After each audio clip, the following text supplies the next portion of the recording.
Chicos, la inflación en Estados Unidos viene baja, a ver qué nos cuenta este chico. La inflación volvió a caer el mes pasado, más de lo esperado, lo que significa que probablemente veremos que la impresora de dinero vuelve a encenderse pronto. Puedes ver que este gráfico del IPC muestra que la inflación interanual de abril cayó al 2.3%. Eso significa que los precios en abril de 2025 fueron un 2.3% más altos que en abril de 2024. Ahora ¿Vale? bien, No confundir una cosa, cuando la inflación cae no significa que los precios estén bajando, simplemente que están subiendo a una menor tasa, pero inflación positiva casi siempre existe. Esto es lo que siempre hemos explicado de por qué invertir es necesario, porque incluso aunque haya poca inflación, tener el dinero parado, sobre todo si es parado en cuenta, pues te va a hacer más pobre. esto supuso una caída respecto al mes anterior, en marzo, cuando el IPC fue del 2.4%. Ahora bien, puedes ver que, aunque ha sido volátil durante los últimos 2 años, el IPC ha ido a la baja. Algunos economistas se sorprendieron porque esperaban que los aranceles hicieran subir el IPC. Los aranceles no funcionan así. Cuando encareces artificialmente algunas cosas con un impuesto, solo significa que la gente tiene menos dinero en general para gastar en cualquier otro lugar, lo que significa que los aranceles ralentizan la economía. Sin un aumento generalizado de la oferta monetaria general, no se produciría un aumento de los precios.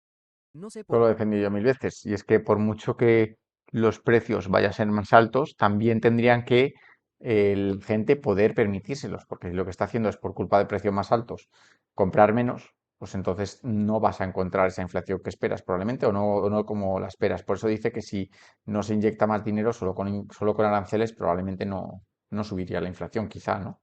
¿Por qué este es un concepto tan difícil de entender para los economistas convencionales? Entonces, ¿por qué digo que es probable que esto permita que la impresora de dinero vuelva a funcionar pronto? Bueno, es porque la Reserva Federal tiene el mandato legal de preocuparse por tres cosas: el empleo, los precios y los tipos de interés. Ahora bien, lo que dificulta su trabajo es que solo tienen una herramienta para gestionar estas tres cosas, y es la impresión o destrucción de dinero, la inyección o la retirada de liquidez. Cuando imprimen dinero, ayudan al desempleo, pero perjudican a los precios. Cuando destruyen dinero o retiran liquidez, ayudan a los precios, pero perjudican al empleo. Por tanto, el hecho de que la inflación siga bajando significa que no tienen que preocuparse por los efectos negativos de la impresión de dinero que hacen subir los precios. Ante un mercado laboral debilitado y el aumento de las solicitudes iniciales de subsidio, tendrán más libertad para bajar tipos de interés, ajustar cuantitativamente o incluso reanudar la QE. Ahora bien, ya hemos ¿Vale? Q es quantitative easing, que es precisamente eso, ¿no? Una política monetaria expansiva en la que inyecta más dinero. mencionado antes que también les importan los tipos de interés, y este es el tercer mandato poco conocido que les ha dado el Congreso, que es que su trabajo es moderar los tipos de interés a largo plazo. Ahora bien, si eso significa bonos del Tesoro a 10, 20 o 30 años, eso queda a la interpretación. Y si eso significa 3%, 5%, 10% o algo intermedio, eso también queda a la interpretación. Pero es un hecho que su trabajo es mantener tasas de interés moderadas a largo plazo.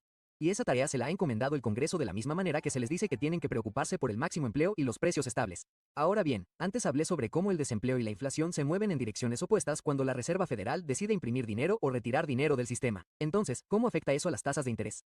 Depende de nuestra posición en el ciclo de deuda estadounidense a largo plazo.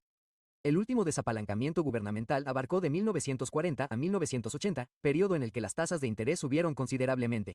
Durante este mismo periodo, la deuda del gobierno de Estados Unidos en relación con el tamaño del PIB cayó de alrededor del 120% a alrededor del 30%. La Reserva Federal usó el control de la curva de rendimiento y otras herramientas para ayudar al gobierno estadounidense a reducir su deuda. Esto provocó una mayor inflación y tipos de interés más altos para la persona promedio, pero permitió al gobierno llevar a cabo un desapalancamiento inflacionario. Ahora, el péndulo volvió a oscilar en la dirección opuesta desde aproximadamente 1980 hasta 2020, con tipos de interés cayendo con el tiempo, lo que permitió al gobierno volver a apalancarse. Durante ese periodo, la deuda estadounidense sobre el PIB subió del 30% al 120%.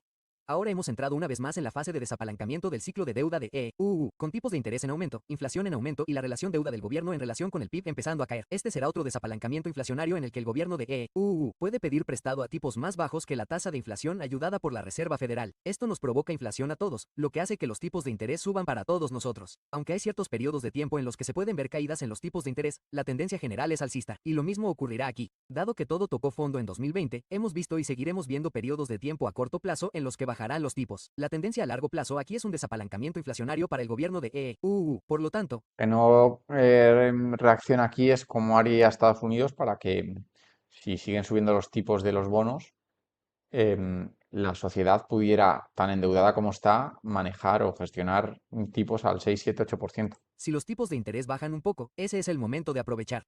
Fija deuda a bajo tipo el máximo tiempo posible. Compra de forma agresiva activos que se liberen de toda esta impresión de dinero, de este desapalancamiento inflacionario. Pero ten en cuenta que durante muchos años, posiblemente décadas, no veremos el mismo tipo de entorno con el que muchos de nosotros estamos familiarizados. En otras palabras, este periodo de 40 años de caída de los tipos de interés y de la inflación ha terminado. Es historia. Terminó el mercado alcista de 40 años en bonos. Ahora estamos en un mercado sin bonos. Y, cada vez más, los mayores compradores serán los bancos centrales como la Reserva Federal. Como he dicho, esto va a ser muy beneficioso para los precios de los activos, que es una de las razones por las que ya hemos visto emerger un nuevo mercado alcista desde el fondo del mercado desnudo a medida que los inversores empiezan a descontar esa nueva realidad futura. Ahora bien, si quieres que te ayude a aplicar ideas como esta a tus propias inversiones para que puedas hacer crecer. Queda un poco cojo el análisis. Él apuesta porque a largo plazo lo que vamos a tener son tipos de interés crecientes en los bonos en las próximas décadas incluso, ¿no?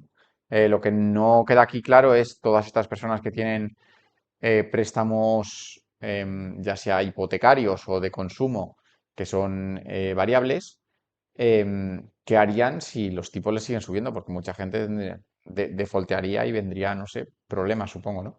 El vídeo queda un poco cojo en ese aspecto. Lo que pasa es que este tío, pues, lo que dice sí que tiene sentido.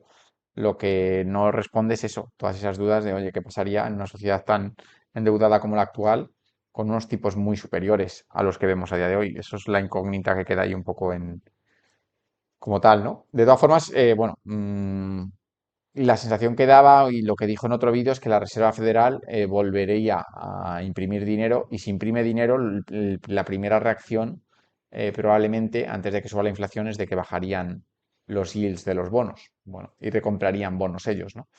Entonces, bueno, vamos a ver, se me queda un poco cojo el vídeo, pero bueno, no está mal. Si os ha gustado, le dejáis un like, os suscribís y nos vemos en el siguiente vídeo. Se despide la Pizarra Andrés.